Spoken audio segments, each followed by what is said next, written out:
నమస్తే, welcome to Shri media. నేను విష్ణుప్రియ. వినాయక చవితి వచ్చేస్తుంది. వినాయక చవితిని మనం రకరకాల పద్ధతుల్లో చేస్తాం. ముఖ్యంగా ముందు మనం మాట్లాడుకోవాల్సింది వినాయకుడి విగ్రహం గురించి.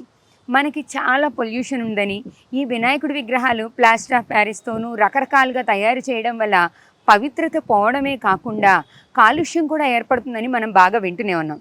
కానీ పెద్ద పెద్ద విగ్రహాలు మండపాల్లో 4 అడుగులు 5 అడుగులు ఇలా పెద్ద పెద్ద విగ్రహాలు పెట్టాలి అని అనుకున్నప్పుడు మనం ప్లాస్టర్ ఆఫ్ ప్యారిస్ని కాకుండా ఇంకా దేన్ని ఆశ్రయించగలం అనే సందేహం కూడా ఉంటుంది.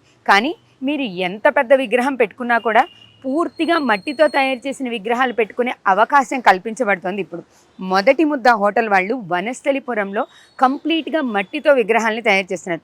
మీరు ఎన్ని అడుగుల విగ్రహం పెట్టాలనుకున్నా సరే ఇక్కడ మాత్రం వినాయకుడికి సంబంధించిన విగ్రహాలన్నీ కూడా మట్టితోనే తయారు చేస్తారండి.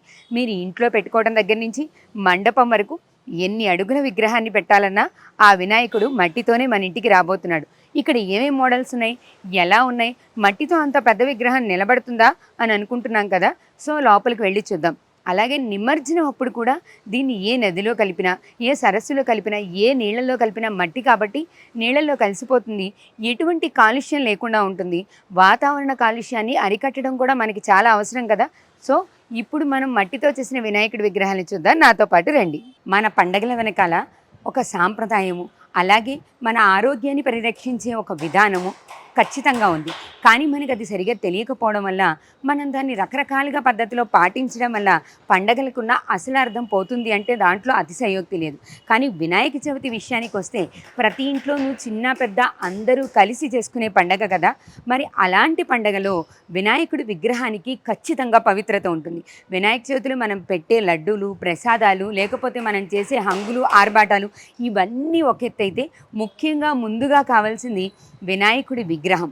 ఆ విగ్రహం ఎంత పవిత్రంగా పెట్టడం అనే దాని మీదే మన పండగ మొదటి ఆచారం ఆధారపడి ఉంటుంది. వినాయకుడి విగ్రహాన్ని ప్లాస్టర్ ఆఫ్ ప్యారిస్తో పెడుతున్నాం, కొబ్బరికాయలతో పెడతారు, రకరకాల ఆకారాల్లో రకరకాల విధాలుగా పెడుతున్నారు. కానీ వినాయక చవితి కథలో వినాయకుడు ఎలా ఉన్నాడు? ఆవిడ పసుపుతో గణపతిని చేశారు పార్వతీదేవి.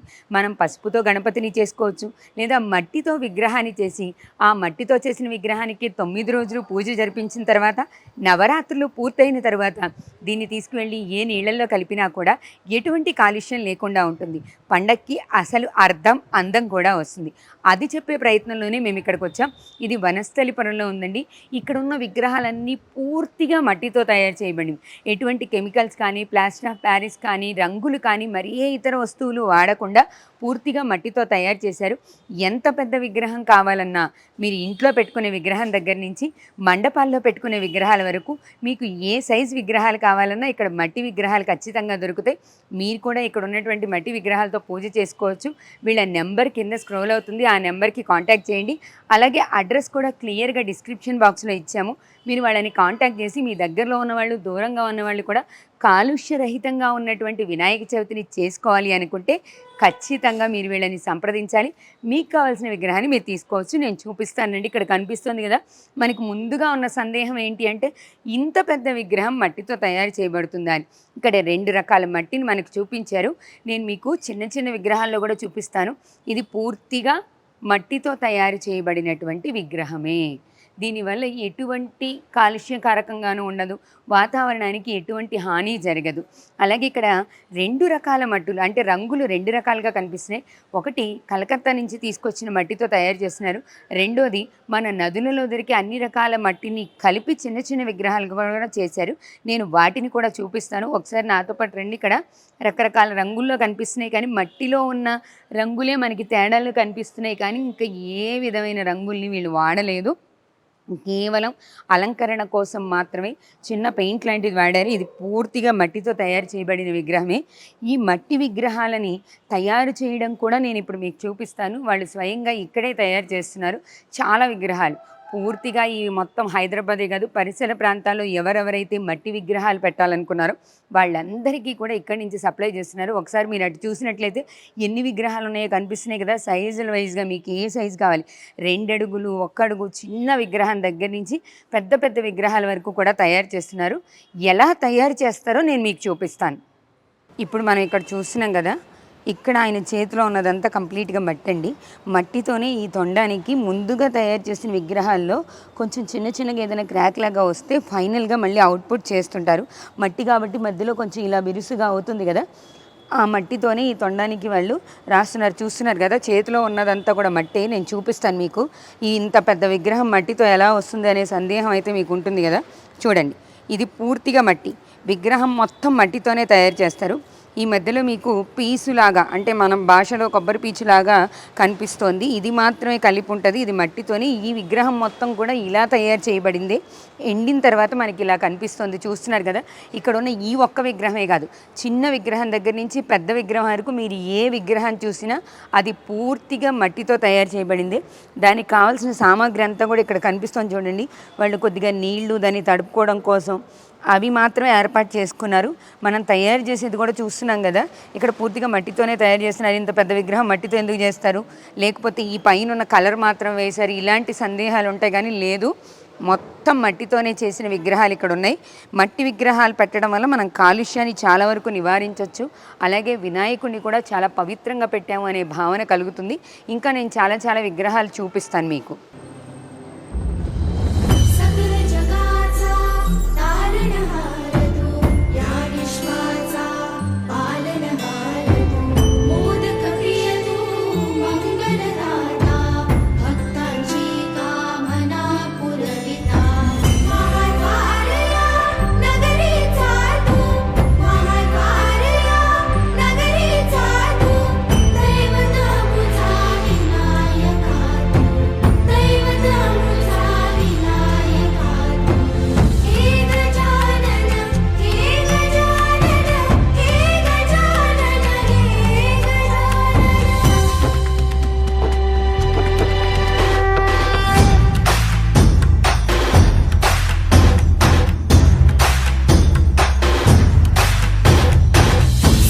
जगाचा तारणहार तू, या विश्वाचा पालनहार तू, मोदक प्रिय तू, मंगलदाता, भक्तांची कामना पुरविता, महाद्वार या नगरीचा तू, महाद्वार या नगरीचा तू, दैवत अमुचा विनायका तू, दैवत अमुचा विनायका तू, हे गजानन, हे गजानन, हे गजानन, हे गजानन, हे गजानन, तू आदिश्वर, तू परमेश्वर, तूच ईश्वर, हे गजानन, हे गजानन. ప్రస్తుతం మనం వనస్థలిపురంలో ఉన్నటువంటి మొదటి ముద్ద వాళ్ళు నిర్వహిస్తున్నటువంటి మట్టి వినాయకుల దగ్గర ఉన్నామండి.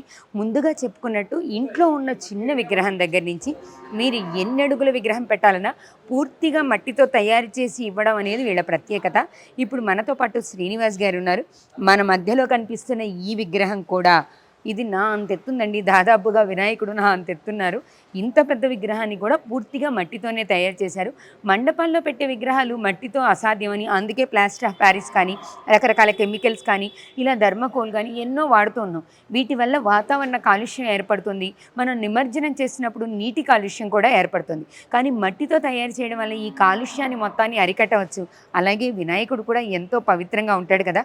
ఇంత పెద్ద విగ్రహాన్ని మట్టితో ఎలా తయారు చేశారనే విషయాన్ని శ్రీనివాస్ గారి మాటల్లో తెలుసుకుందాం. నమస్తే అండి. నమస్తే అండి. అసలు మట్టి విగ్రహం అంటే మేము సహజంగా చాలా చిన్నదే అని ఊహించుకుంటాను సార్. బయట కూడా మార్కెట్లలో చిన్న చిన్న విగ్రహాలు ఉంటాయి. ఇళ్లలో వరకు మట్టితో పెట్టుకుందాంలే, నిమజ్జనం చేసుకోవడం తేలికైపోతుంది అని అనుకుంటాం. కానీ మండపాల్లో పెడుతుంటాం. మన వరకు చూసుకుంటే మనం వినాయక చవితి ఎంత బాగా చేసుకుంటామో తెలుసు. 4 అడుగులు, 5 అడుగులు, 10 అడుగులు, 12 అడుగులు ఇలా పెడుతుంటారు కదా. అంత పెద్ద విగ్రహాన్ని మట్టితో ఎలా తయారు చేయగలుగుతాం అంటే అది సాధ్యమేనా? సాధ్యమని చూపిస్తున్నారు కదా. మీ కళ్ళ ముందున్న దాన్ని మరలా సాధ్యమేనా అని చెప్పి అదే ఆశ్చర్యంగా ఉంది. అంటే మీరు సందేహిస్తున్నారు అనేది అర్థమవుతుంది. 100% ప్యూర్ మట్టేనండి. కాకపోతే ఇందులో మట్టిలో కలిసిపోయేటువంటివే. అంటే ఇంత పెద్ద సైజు నిలబడాలి, స్టిఫ్గా ఉండాలి అని చెప్పానంటే దీంట్లో పేపర్ గుజ్జు, జిగటతనం ఎక్కువ ఉండేటువంటి పేపర్ గుజ్జు, కొబ్బరి పీచు, నార సంచులు అంటారు, తట్టు సంచులు అంటారు కదా, ఆ తట్టు సంచులు, ఇవన్నీ కూడా లోపల పేస్ట్ చేసి ఉంటాయి. ఓకే, లోపల పేస్ట్ చేసి ఉంటాయి. అవి ఎక్కడికక్కడ ఇరిగిపోకుండా ఉండేదానికి వాస్తవానికి ఇవి బిజినెస్ సీక్రెట్స్ బయటికి చెప్పకూడదు. మరి మా ఒక భక్తి సందేహానికి కార్యక్రమం, పర్యావరణ కార్యక్రమం అని చెప్పి అన్నప్పుడు ప్రతి దగ్గర దాపరికం అనేది సబబు కాదనేటువంటి ఆలోచనతోటి బయటికి చెప్పిస్తున్నాం ఈ సీక్రెట్స్ అన్నీ కూడా. అవునా సార్, కానీ ఇది చాలా చాలా బాగుంది. ఎందుకంటే దీని నిమజ్జనం ఇప్పుడు మనం నీళ్ళలో కలుపుతున్నప్పుడు పూర్తిగా నీళ్ళలో కలిసిపోతుంది, నీటికి ఎటువంటి కాలుష్యం రాదు. కనుక ఇది మనం ఇంకా ఇంకా ముందు తరాల వాళ్ళకి నెక్స్ట్ ఇదే కంటిన్యూ చేయాలని కూడా మేము మనస్ఫూర్తిగా కోరుకుంటున్నాం. ఎన్ని అడుగుల వరకు చేయగలుగుతారు? చేయడానికి 20 అడుగులు అయినా సరే చేయొచ్చండి. అందులో ఇట్లాంటి స్టిక్కులు ఉంటాయి, ఈ స్టిక్కులు పెట్టి కూడా 20 అడుగులైనా చేయొచ్చు. కానీ మా ఉద్దేశం ఎందుకు ఎత్తును తగ్గించాలి, భక్తినే పెంచుకోవాలి. ఆ భక్తిని కూడా మనం చేసేటువంటి అన్నదాన సేవా కార్యక్రమాలలోనే చూపించుకోవచ్చు. కేవలం ఎత్తులోనే ఎత్తు ఎక్కువ ఉంటేనే భక్తి అని చెప్పనే ఆలోచనకి పోకుండా ఎందుకు పోకుండా ఉండాలి అని చెప్పారంటే, ఈ మట్టి ఏదో ఒక చెరువులోంచి తీసిందే. ఆ చెరువు అదే విధంగా తోడుకుంటా పోతే పెద్దగా లోయ అయిపోతుంది, గుంటపడిపోయి బాగా లోయ అయిపోతుంది. పోనీ అదే చెరువులో మళ్ళీ నిమజ్జనం చేస్తే పర్లేదు, బ్యాలెన్స్ అవుద్ది. కానీ అదే చెరువు నిమజ్జనం కావట్లేదు, ఆర్టిఫిషియల్ పాండ్స్లో నిమజ్జనం చేయాల్సిన పరిస్థితి వస్తుంది. కాబట్టి ఈ ఊరేగింపు సమస్యలు కావచ్చు, చెరువులు లోయలుగా మారిపోయే పరిస్థితి కావచ్చు, లేదు నిమజ్జన సమయంలో ఈ మట్టి గణపతులు, ప్లాస్టర్ ప్యారిస్ గణపతులు ఒకటే కుంటలో కలిపి నిమజ్జనం చేయడం వల్ల అది పనికిరాని వ్యర్థాలుగా తయారవుతాయి. ఆ వ్యర్థాలు తీసుకెళ్ళి ఎక్కడ వేయాలో తెలియదు. పోనీ అదే చెరువులో వేద్దాము, పూడుద్ది అనుకోవడానికి ఆ చెరువు ఎందుకు పనికి రాకుండా అయిపోతుంది, వ్యర్థాలతో నిండిపోద్ది. వీటన్నిటి ధరిమిలా మనకు మనసులో ఉండాల్సినటువంటిది భక్తి. ఎప్పుడు కూడా దేవుడు నాకు అది కావాలి ఇది కావాలని ఎప్పుడు చెప్పడు. నీ మనసులో భక్తి ఉందా లేదా, ఎంత ఉంది, దాన్ని ఏ విధంగా చూపించుకుంటున్నావు అనే దానికి ఎత్తు ఒకటే ప్రామాణికం కాదు. ఎత్తు ఎంతదైనా పర్లేదు, ఇంత వినాయకుడు పెట్టైనా సరే పెద్ద ఉత్సవం చేయొచ్చు మనం అనేటువంటి ఆ నినాదంతో ఎత్తుతో భక్తి చూపించడం కాదు. అంటే మీరు ఎన్ని అడుగుల విగ్రహం పెట్టారు అనే దాంతో భక్తి కాదు, మీరు ఎంత భక్తి శ్రద్ధలతో చేశారు, ఈ పండగ పేరు చెప్పి వాతావరణాన్ని కాలుష్యం చేయకుండా కాలుష్య రహితంగా ఎంతవరకు ఉత్సవాలు జరిపించారు అనే దాన్ని నినాదంగా తీసుకొని ఇవన్నీ తయారు చేయడం జరిగింది. కానీ చాలా బాగున్నాయి సార్. హిందూ పండుగలన్నీ కూడా అతి పవిత్రమైనటువంటి పండుగలు. మారుతున్నటువంటి ఋతువులకు అనుగుణంగా మన పూర్వీకులు పండుగలను రూపొందించి ఈ పండుగను ఈ విధంగా జరుపుకోండి అని చెప్పని ఒక పద్ధతి పెట్టారు. అవును. ఈ క్రమంలో అవసరానికి కావచ్చు, లేకపోతే సామాజిక పరిస్థితులు కావచ్చు, హిందూ శక్తి అంతా కూడా ఒక సంఘటన కావాల్సినటువంటి పరిస్థితులు ఏర్పడ్డాయి. ఆ క్రమంలో ఒక సంఘటన జరగాలి, కలవాలి, చేయాలి అని చెప్పానంటే ఒక ఆకారము, ఆకర్షణ అనేది తప్పనిసరి కావాలి. దానికోసం అని చెప్పని భారీ విగ్రహాలు అని చెప్పని గతంలో వచ్చినాయి. కానీ వచ్చినాయి జరిగిన నాళ్ళు జరిగింది. కానీ రోజు రోజుకి కాలుష్యం పెరిగిపోతుంది, జలవనరులన్నీ కూడా కాలుష్యం అయిపోతున్నాయి. ఆ జలవనరులు ఒక్క వినాయక చవితికే కాలుష్యం అవుతున్నాయంటే అది కూడా కాదు. సంవత్సరం బారికి పరిశ్రమల వ్యర్థాలతోటి, రకరకాల వ్యర్థాలతోటి జలాశయాలన్నీ కలుషితం అయిపోతున్నాయి. అందులో సెకండ్ థాట్ ఖచ్చితంగా వాటిని నివారించాల్సిందే. అట్ ద సేమ్ టైం మరి పవిత్రమైంది హిందూ ధర్మం, హిందూ మార్గం అని చెప్పి అంటున్నాం. అంటే ఒక కంటిని ఎవరో పొడిచారు కదా అని చెప్పని మిగిలిన రెండో కంటిని పొడిచేటువంటి ధర్మం మనది కాదు. ఆ రెండో కంటిని గుడ్డిదైపోతున్నటువంటి ఆ రెండో కంటిని ఎట్లా సరి చేయాలి అనేటువంటిది చూడాల్సినటువంటి బాధ్యత మన ధర్మం మీద ఉందనేటువంటి ఆలోచనతోటి మనందరం ఈ దిశగా ఆలోచనలు పెంపొందించుకొని మన అడుగులన్నీ కూడా పర్యావరణ అనుకూల జీవన శైలి వైపు, అంటే 21 రకాల పత్రితోటి కూడా పూజ చేస్తాం. 21 రకాల పత్రితోటి పూజ చేయడం వెనక ఉన్న ఉద్దేశం అంటే భాద్రపద మాసంలో అంటే అప్పటికే వర్షాలు పడి ఉంటాయి, చెట్లన్నీ కూడా బాగా చిగురించి కొమ్మలన్నీ కూడా విచ్చలవిడిగా వచ్చి ఉంటాయి. ఆ చెట్లని కొమ్మలని ట్రిమ్మింగ్ చేయడం ఒకటి, ఆ ట్రిమ్మింగ్ చేయడంలో కూడా ఔషధ గుణాలు ఉండేటువంటి 21 రకాల పత్రి. ఆ 21 రకాల పత్రిని పూజ అనంతరం వినాయకుడితో పాటు నిమజ్జనం చేయడం వల్ల జలాశయాలు అంటే అప్పటికే ఎక్కడో అశుద్ధం మీద నుంచి ఇక్కడి నుంచి దొర్లుకుంటూ వరదగా వచ్చినటువంటి నీళ్ళన్నీ మన చెరువుల్లోకి చేరుతాయి. ఆ కలుషితమైనటువంటి ఆ జలాలను శుద్ధి చేసేదానికి ఈ పత్రి ఉపయోగపడుతుంది అనేటువంటి ఆలోచనతోటి ఊరి వారందరూ కూడా ఆ పత్రిని ఆ చెరువులో నిమజ్జనం చేస్తే అది ప్యూరిఫై అవుతుంది అనేటువంటి ఉద్దేశం. ఇంకోటి ఉండ్రాళ్ళని నిమజ్జనం చేసే దాని వెనుక ఉన్న ఉద్దేశం కూడా ఆ జలాశయంలో ఉన్నటువంటి జలచరాలు ఏవైతే ఉన్నాయో చేపలు, కప్పలు లాంటివి అవన్నీ బతకాలి, వాటికి ఆహారం కావాలనేటువంటి ఉద్దేశం అనమాట. ఇటువంటి మంచి ఉద్దేశాలు అన్నింటినీ దృష్టిలో పెట్టుకొని మన పూర్వీకులు పండుగల్ని ఇంత చక్కగా రూపొందించారు. అవి పండుగలు బ్రహ్మాండంగా జరుపుకోవాల్సిందే, మన ఐకమత్యం, ఉత్సాహం చూపించుకోవాల్సిందే. సంఘటన కావాల్సిందే. అట్ ద సేమ్ టైం అన్నిటికీ ముఖ్యం ప్రతి జీవి ప్రతి క్షణపు అవసరం ప్రకృతి. ఆ ప్రకృతి వనరులను కాపాడుకుంటూ మనం ఏ ఉత్సవం అయినా సరే ఎంత బ్రహ్మాండంగానే చేసుకోవాలనేది మా అభిప్రాయం. మీరు మంచి అభిప్రాయంతో సదుద్దేశంతో మొదలుపెట్టారు శ్రీనివాస్ గారు. కానీ ఇక్కడ అసలు చూస్తుంటే కూడా నిజంగానే పండగ వాతావరణం అంతా కనిపిస్తుంది. ఎటు చూసినా వినాయకుడు చక్కగా చాలా కళకళలాడుతూ నిజంగానే అనుకుంటాము ప్లాస్టర్ ఆఫ్ ప్యారిస్తో కలర్లు వేస్తే ఆ కలర్లు ఆ రంగులమయంలో వినాయకుడు అందంగా కనపడతాడేమోనే. కానీ అది నిజంగా అబద్ధం అనిపిస్తుంది. మీ దగ్గర చూస్తే మట్టితో తయారు చేసిన విగ్రహం కూడా ఇంత అందంగా ఉంటుందా అని చూపించే అంత అద్భుతంగా మీ దగ్గర విగ్రహాలు ఉన్నాయి. వీటితో పాటు ఇంకా ఏమేమి అమ్ముతుంటారండి ఇక్కడ? వీటితో పాటు ఇప్పుడు పండగకి సంబంధించి అమ్మడం మీన్స్ ఇప్పుడు ఈ జెండాలు, హిందూ శక్తి సంగమానికి ప్రతీక కాషాయ జెండా, అందులో విఘ్నాలు జరగకూడదని చెప్పి వినాయకుడిని మనం ప్రతిష్ఠిస్తాంగా పూజ చేస్తాం కాబట్టి వినాయకుడు మండపంలో ఉంటాడు. ఈ జెండా పైన రెపరెపలాడుతూ ఉండాలనేటువంటి ఈ ఆలోచన. దీంతోపాటు మనం పూజ చేసే క్రమంలో పసుపు తెస్తాం, కుంకుమ తెస్తాం, ప్రసాదాలు తెస్తాం, అన్నీ కూడా ఏదో ప్లాస్టిక్ క్యారీ బ్యాగ్లు. అంటే ఏదైతే అవాయిడ్ చేయమని చెప్పని కేంద్ర రాష్ట్ర ప్రభుత్వాలన్నీ కూడా చట్టాలు చేసి అమలు చేయమని చెప్పని చట్టాలే చేసి ప్రకటిస్తున్నటువంటి క్రమంలో మరలా ఇక్కడ ఒక దగ్గరే వినాయకుడు విగ్రహం దగ్గరే పర్యావరణము అని చెప్పని విడిచిపెట్టకుండా పూజ పత్రి కావచ్చు, ప్రసాదాలు కావచ్చు, నువ్వు ఏం తెచ్చుకున్నా కానీ దేవుడి దగ్గరికి ఇట్లాంటి పర్యావరణ హితమైనటువంటి బట్ట సంచులనే వాడాలి అనేటువంటి ఆలోచనతోటి ఇది కంప్లీట్ గా క్లాత్ బ్యాగ్ అండి. కంప్లీట్ గా క్లాత్ బ్యాగ్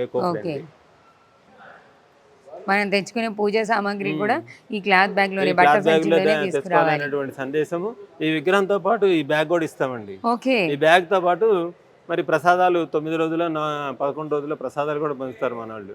ఆ ప్రసాదాలు పంచే క్రమంలో కూడా అక్కడ మళ్ళీ ప్లాస్టిక్ డొప్పలు, లేకపోతే సిల్వర్ కోటెడ్ డొప్పలు, అవన్నీ కూడా మా మట్టికి ప్రమాదం అని చెప్పి గ్రహించి ఆ ప్రసాదం డొప్పలు కూడా కొన్ని మేమే ఇస్తున్నాం. ఓకే. ఓహో, ఈ ఇస్రాకులతో తయారు చేసినటువంటి ఇస్తారనమాట. పూర్తిగా వాతావరణాన్ని పరిరక్షించడంతో వినాయక చవితి ఎలా చేయొచ్చు మొదటి నుంచి చివరి వరకు అనేది శ్రీనివాస్ గారు చాలా వివరంగా చెప్తున్నారండి. కేవలం విగ్రహంతోనే కాదు, మనం తెచ్చుకునే పూజా సామాగ్రికి కూడా క్లాత్ బ్యాగు, బట్ట సంచులు వాడుతున్నారు. మనం పెట్టుకునే ప్రసాదం, ఆ ప్రసాదంలో కూడా ప్లాస్టిక్వి వాడకుండా, లేకపోతే ఫైబర్వి, థర్మాకోల్ ప్లేట్స్ లాంటివి వాడకుండా ఇస్త్రాకులతో ఉన్నటువంటి వాటిని, అంటే జాగ్రత్తగా మనం పండగ జరుపుకోవడంలో మనకు కాలుష్యరహితంగా వాతావరణాన్ని కాపాడుకోవడానికి ఎంత అందంగా జరుపుకోవచ్చో అంత అందంగా విగ్రహం పెట్టడం దగ్గర నుంచి నిమజ్జనం వరకు, ప్రసాదం వరకు ప్రతి దాని పట్ల కూడా ఒక అవగాహనతో, వాతావరణ పరిరక్షణతో సాంప్రదాయబద్ధంగా చేయాలనే ఉద్దేశంతో మొదలుపెట్టారు. చాలా మంచి సదుద్దేశంతో మొదలుపెట్టారు. ఇప్పుడు మన ప్రమేయం లేకుండా మీ ముందే ఇది ఇప్పాను, ప్రమేయం లేకుండా కొంత ప్లాస్టిక్ వస్తుంది, దీన్ని ఏం చేయాలి? మరి మన ప్రమేయం లేకుండా వచ్చింది కదా నేను ఎక్కడ పడితే అక్కడ పడేయటం కాదు. దీనిని కూడా ఇవన్నీ మేము ఒక బస్తాలో వేస్తాం. మా ప్రమేయం లేకుండా మా లోపలికి వచ్చేటువంటి కూడా ఒక ఖాళీ సంచులో వేసేసి అది నిండిన తర్వాత కుట్టేసి ఒక 5 కిలోలు 6 కిలోలు అయిందంటే దీనిని కూడా స్క్రాప్ అతనికి అమ్మేస్తాం తూకమేసి. అక్కడ పడేయకుండా. అంటే చెత్త కూడా డబ్బే అని మేము ప్రచారం చేస్తుంటాం. పడేయాల్సిన చెత్త కూడా డబ్బే. మనం కొంచెం దాని మీద శ్రద్ధ పెట్టి అవసరం అని భావిస్తే ₹1 కూడా వేస్ట్ కావద్దనేటువంటి ఆలోచనతో ఈ విధంగా చేస్తుంటాం. మీరు మొదటి ప్రస్తావన తీసుకొచ్చారు కాబట్టి మొదటి ముద్దలో మొత్తం కూడా ఇదే కాలుష్యరహితంగా. ఇంకొకటి అన్నదానాలు కూడా చేస్తాం వినాయక చవితికి. అన్నదానాల సమయంలో కూడా తిరిగి వాడుకునేటువంటి స్టీల్ ప్లేట్లు వాడుకోండి అని చెప్పి సందేశం ఇవ్వడమే కాదు, అందుబాటులోకి తీసుకురాలనేటువంటి ఆలోచనతోటి cutlery bank, steel cutlery bank మేమే ఏర్పాటు చేశాం. అన్నదానాలే కాదు, ఇయర్ లాంగ్ ఏ శుభకార్యమైనా సరే ఎవరికైనా సరే ఇంట్లో చిన్న పెద్ద ఫంక్షన్లు ఉన్నాయని చెప్పండి స్టీల్ ప్లేట్లు, గ్లాసులు, కటోరీలు, స్పూన్లు అన్ని స్టీల్ ఇస్తాం. వాళ్ళు ఫ్రీగా వాడుకొని ఇచ్చేయచ్చు. ఇప్పుడు సమస్య ఏమొస్తుంది, ఎవరు అడుగుతారు, నీళ్ళు ఆడ ఉన్నాయని చెప్పి అంటుంటారు కదా. సమస్య అది కదా. యాంత్రిక జీవనం, హడావుడి, పోటీ జీవనం, తిని పడేస్తే అయిపోద్ది కదా అనే ఆలోచన నుంచి బయట ఎట్లా పడేయాలి అనే దానికి స్టీల్ కట్లరీ బ్యాంక్ ఒక పరిష్కారం అయితే దానికి ఎవరికి అడుగుతారు అనేటువంటి సమస్య పెద్దదైంది. అక్కడ మేము బ్రేకులు పడతా ఉన్నాయి, స్పీడ్ బ్రేకర్లు ఎదురవుతా ఉన్నాయి. అలా దాన్ని కూడా అధిగమించాలని చెప్పిన ఆ పని మనిషిని కూడా మేమే పంపిస్తాం. అద్భుతంగా ఉంది శ్రీనివాస్ గారు. రికార్డ్ చేస్తున్నారు.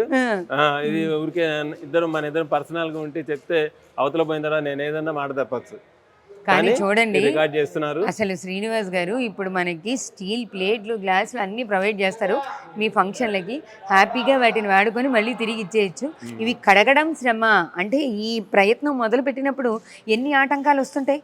ఆ ఆటంకాల్లో మొదటి ఆటంకం వీటిని కడగడం శ్రమ కదా, ఆయన ఇవ్వడం బాగానే ఉంది కానీ ఇవన్నీ ఎవరికి అడుగుతారు అన్నదానికి కూడా పరిష్కారం శ్రీనివాస్ గారే చూపించి ఓ పని మనిషిని కూడా పంపిస్తున్నారంట. నిజంగానే అద్భుతమైన కార్యక్రమం అండి. బ్రేక్ అండి.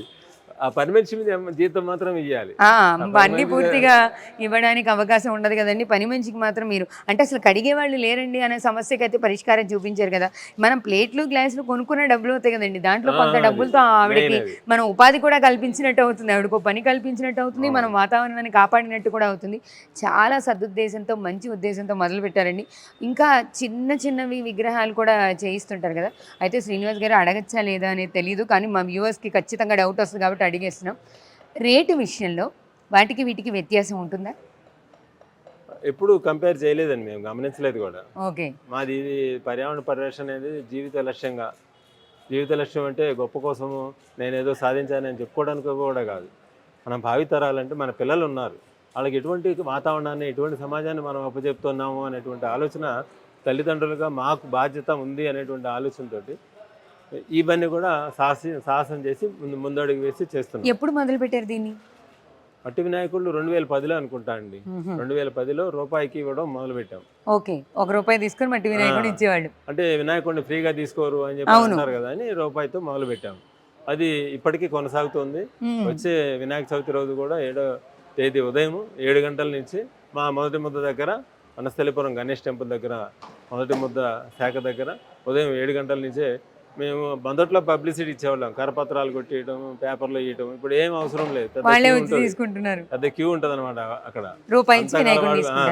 హుండీ ఒకటి పెడతాం. అక్కడ రూపాయి వేస్తారా, మంచి పని చేస్తున్నారు కదా అని చెప్పి 10 వేస్తారా, 100 వేస్తారా, 1000 వేస్తారా, అందులో వాళ్ళు ఎంత సమర్పిస్తారా అనేది భక్తుల ఇష్టానుసారం వదిలేసి హుండీ అక్కడ పెట్టేస్తాం అంతే. కొంతమంది ₹1 కూడా తీసుకెళ్తుంటారు, అయినా సరే పర్వాలేదు. ఏదేమైనప్పుడు కూడా మా భావితరాలు అంటే మా పిల్లలకి ఒక మంచి వాతావరణాన్ని ఇవ్వాల్సిన బాధ్యత మాకుందనేటువంటి ఆలోచనతో ఇవన్నీ చేస్తున్నాం. ఏ సైజు ఇస్తారు ఆ రోజు ఉదయం ₹1 ఇచ్చేటప్పుడు? మేము అమ్మగా మిగులుతాయండి. 8 అంగుళాలు ఎప్పుడు ప్రతి సంవత్సరం దాదాపుగా ఇస్తుంటాం. ఓకే. 8 అంగుళాల సైజు. ఇప్పుడు జనాలు మీరు ఇన్ని సంవత్సరాలు కదా, దాదాపు 2010లో అంటే ఇది 14 సంవత్సరాలు గడిచిపోయింది కదా.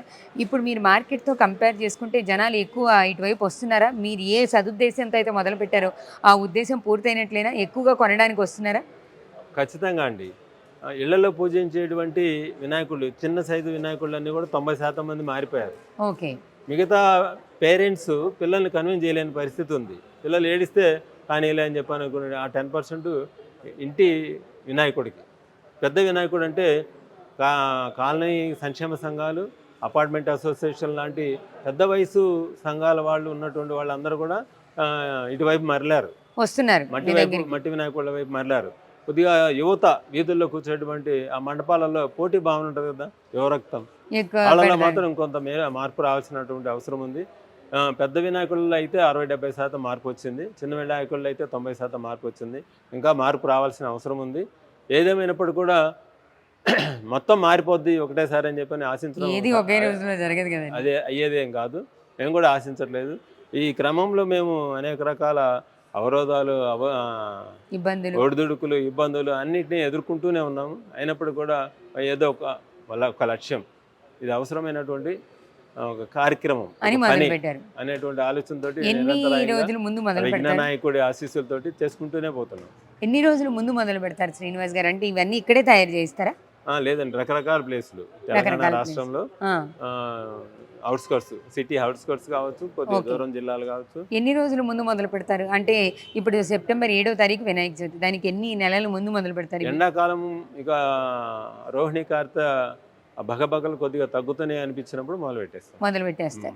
ఆ లోపల మొదలు అంటే ఆ లోపల కూడా మొదలవుతాయి, కానీ ఆకారం రాదు అప్పటికి. ఎందుకంటే క్రాక్లు వచ్చేస్తున్నాయి, పగుళ్ళు వచ్చేసి.